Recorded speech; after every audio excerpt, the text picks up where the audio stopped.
16ª Jornadas STIC del Centro Criptológico Nacional y 4ª Jornadas de Ciberdefensa del Mando Conjunto del Ciberespacio, un ciberescudo único para España. Bueno, pues la creación de ese ciberescudo único para España pasa por la unificación de esos programas, esa gobernanza de ciberseguridad en todas las instituciones, independientemente de la jerarquía local, autonómica o nacional que tenga. La implantación de ese esquema nacional de seguridad es uno de los retos que tanto las autoridades como los especialistas tienen sobre la mesa, y de ello es de lo que vamos a hablar con nuestro siguiente invitado, con José Luis Colom, pues él, como asesor del Centro Criptológico Nacional, como especialista en el área de las telecomunicaciones, en el mundo jurídico y de ciberseguridad, pues ha conseguido analizar lo que ha resumido en 6 errores más comunes en la implantación del Esquema Nacional de Seguridad. Está con nosotros José Luis, ¿qué tal? Bienvenido, ¿cómo estás? Hola, buenos días, un placer estar aquí. Alguno diría que menos mal que solo son 6 errores y no 10, pero bueno, yo creo que esto es después de haber dado una visión, ¿no?, general, experiencial sobre cómo se va implantando el esquema en las diferentes administraciones, ¿no? Sí, es cierto, y yo anteriormente he estado 5 años como director técnico de una entidad de certificación y entonces con más de 80 auditorías, pues he podido ver algunos errores o algunas diferencias de concepto, que quizá llamarles errores es muy fuerte, pero bueno, diferencias de concepto de lo que es general de implantación, algunos tics, para llamarlo de alguna forma, que bueno, vale la pena poner así al descubierto para que quien se siente identificado vea que hay otras alternativas. Antes de ir con esos tics punto por punto, sí que me gustaría un poco que nos pudieses explicar cómo se implanta el esquema nacional.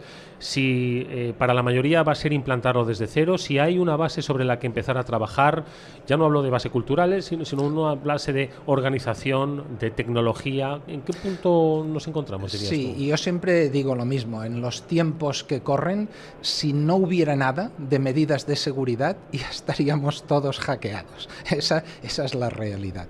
Entonces, cuando se intenta hacer una implantación del NS, como en cualquier proyecto, primero se hacen los planos, se planifica y a continuación se implanta. Pues entonces, claro, esto es un proceso, y en la implantación se empieza pues haciendo un análisis de riesgos, y es donde se ven si hay medidas implantadas en cada organización y cuáles le faltan. Y a partir de aquí, entonces, lo que se intenta es minimizar el riesgo de la seguridad, ya aplicando medidas concretas. El NS, aparte de lo que es la gestión de riesgos, tiene unas medidas tasadas. Y quizá este es uno de los errores, que se potencian más esas medidas tasadas, porque el NS se divide en 3 categorías: básica, media y alta.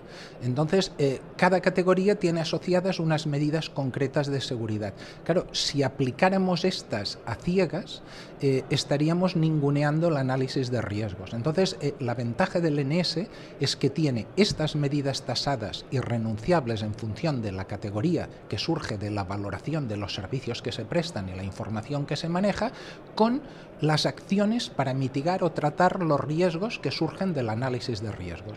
Esta conjunción es lo que le da una fuerza y poder a implantar el NS. Una hoja de ruta muy bien definida, donde cada institución o cada administración se ubica y solo tiene que seguir los pasos. Sin embargo, el camino de implantación, pues no entiendo que no es fácil ni es igual para todos. Tú has identificado 6 errores, esos 6 tics. ¿Cuáles son? ¿Cuáles destacarías? A ver, hay más, pero uno precisamente, ya lo hemos dicho ahora hablando, que es ningunear el análisis de riesgos, es decir, centrarnos en las medidas tasadas. Ese es importante. El segundo, más que un error, es un tema de concepto. Hay quien dijo que la vida es cambio.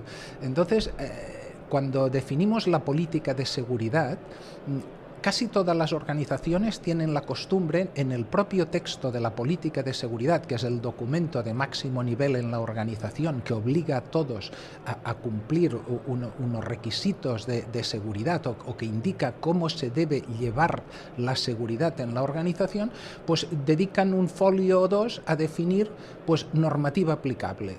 pues el Real Decreto no sé qué, la ley de no sé qué más, el Reglamento General de Protección de Datos. Y eso es un problema porque las normas jurídicas se van cambiando. Entonces, las políticas, que en teoría es un documento que se ha de mantener, aunque se revise cada año, se ha de mantener en el tiempo, te encuentras que la mayoría de políticas hacen referencia a normas derogadas. Y eso queda feo. Simplemente es eso. Entonces, una alternativa es que, como además es lo que dice el NS, no dice definir todas las normas de protección de datos, de seguridad de la información o de ciberseguridad detalladas. Lo que dice es definir el marco. Pues simplemente es decir que se tiene un instrumento organizativo que puede ser un Excel donde se recoja toda la normativa que nos afecta para que la organización sea consciente y un procedimiento de actualización.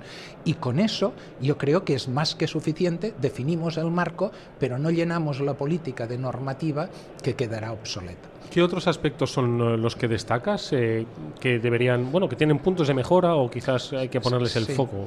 Mira, otro aspecto es el borrado seguro. Es decir, cuando nosotros tenemos un equipo, que puede ser un ordenador portátil o un servidor de la organización, da igual, cualquier equipo de estos que tiene memoria, ha contenido datos, al final de su vida útil, antes de desecharlo, pues hay que hacer un borrado seguro. Y si no podemos borrarlo seguro, se debe destruir. Cuando lo pasamos a otro empleado porque cesamos en el puesto o dejamos la organización, allí evidentemente si el equipo está nuevo no lo vamos a destruir, pero hay que hacer un borrado seguro. Y hay quien se crea que simplemente borrando los ficheros o reinstalando el sistema operativo y hasta el cabo de la calle. Pero esto es reconstruible. Se considera hoy en día que lo que no sean 7 pasadas grabando unos y ceros, porque al fin y al cabo esto va en binario, aleatorios, no es seguro. Entonces, por ejemplo, en el CCN hay una herramienta que se llama Olvido, el nombre aquí sí que viene como anillo al dedo, para olvidarnos de la información que había y hace un borrado seguro. Se puede utilizar esa herramienta o cualquier otra que hay en el mercado, pero entonces eso es importantísimo hacerlo. Hay quien se cree que simplemente, ya digo, reinstalando el sistema operativo o formateando el disco ya seguro. A ver, si lo que había allí eran datos intrascendentes ya suficiente, pero si había información sensible para la organización, vale la pena hacerlo. Y asociado a esto, a la destrucción, fijaros que aquí el NS es un framework, un marco de ciberseguridad o de seguridad de la información en general. Entonces, está muy bien conservar el planeta, pero para eso hay otros marcos, como es la ISO 14001, de sistema de gestión ambiental. Entonces, el error que se comete para destruir es llevarlo a una planta de gestión de residuos, que lo único que te emiten es un certificado, tantos kilos pues de discos duros o de lo que sea. Claro, eso no es una destrucción segura, eso es una destrucción ecológica. Además, hay que garantizar que las personas que destruyen no accederán a la información, ni se pondrán el disco en el bolsillo, para entendernos, y que luego lo destruirán de tal forma que nadie podrá reconstruir la información. Y ese error se repite muchas veces. Lo llevan a plantas de reciclaje comunes, como hacemos todos, y no hacen un proceso de destrucción segura certificado. Un borrado total de datos. Interesantísimo este punto. ¿Qué otros aspectos has descubierto que siguen siendo mejorables? Bueno, más que mejorables son curiosidades. Por ejemplo, es lógico y hoy en día todo el mundo entiende que los empleados pueden llegar a acceder a información sensible de la organización. Entonces todos firman una cláusula de confidencialidad. Pero es curioso porque esa cláusula no es obligatoria para el sector público, porque por la ley del Estatuto Básico del Empleado Público resulta que ya asumen el solo hecho de tomar posesión del puesto, ya lleva implícita una cláusula de confidencialidad. Entonces muchas veces se les exige cuando no sería necesario, que no tiene trascendencia, porque si uno firma 2 veces lo mismo, una implícita y otra explícita, en el fondo se queda exactamente igual. El error, ¿dónde suele venir o el problema? Con los proveedores.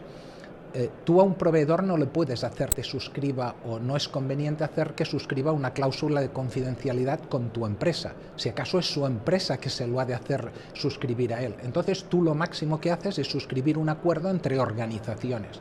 Pero ¿qué garantías tienes que la organización proveedora a su vez le hará suscribir una cláusula a los empleados que puedan acceder a tu información pues no tienes ninguna garantía.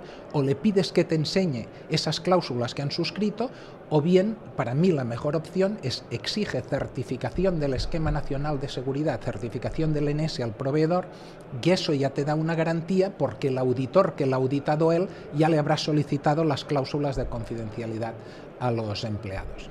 Ese es el resquicio. Este es yo creo que uno de los puntos clave hoy, destacáis los expertos, ¿no? Al final la cadena de suministros, los proveedores con los que trabajamos son pues una de las principales amenazas o riesgos, ¿no?, que puede haber para organizaciones. Sí, ¿no? En esto siempre se ha dicho que hay dos eslabones de la cadena de seguridad, hay dos eslabones débiles. Uno son los propios empleados.